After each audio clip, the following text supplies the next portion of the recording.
शिरोळ तालुक्यात अति पाण्यामुळे तर सांगोला भागात विना पाण्यामुळे पिकं करपली। धरण पाणलोट क्षेत्रात झालेला दमदार पाऊस व विविध धरणातून झालेला विसर्ग यामुळे शिरोळ तालुक्याला नुकताच महापुराचा सामना करावा लागला। नदीकाठावरील पिके तब्बल 15 दिवस पाण्याखाली राहिली। पूर ओसरल्यानंतर अति पाण्यामुळे बहुतांची ऊस पिकाची चिपाडी झाली, तर भुईमूग, उडीद, भाजीपाला आदी पिकं कुजून करपून गेले।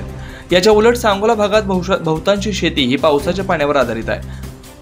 पाहावे तिकडं सपाट माळभागच दिसतोय। सध्या या भागात सुरुवातीच्या थोड्याशा पावसावर मका, बाजरी, डाळिंब ही प्रमुख पिकं पोटरीला आलीत। यांना सध्या पाण्याची आवश्यकता आहे, मात्र पाऊसही नाही व पाण्याची सोय नाही, यामुळे या भागातील पिकं आता करपू लागलेत। सांगोला भागात ज्या शेतकऱ्यांकडे विहिरी, बोरवेलची सोय, त्यांनी पाण्याच्या उपलब्धतेनुसार पिकांना पाणी देत आहे, मात्र बहुतांशी शेतकरी वर्ग पावसाच्या प्रतीक्षेत अजूनही शिवार मोकळीच ठेवलेत, तर नद्या, ओढे, नाले पाण्याविना कोरडे आहेत। दरम्यान एकीकडे शिरोळ तालुक्यात अति पाण्यामुळे पिकं कुजली आहेत, करपली आहेत, तर सांगोला भागात विना पाण्यामुळे पिकं करपले।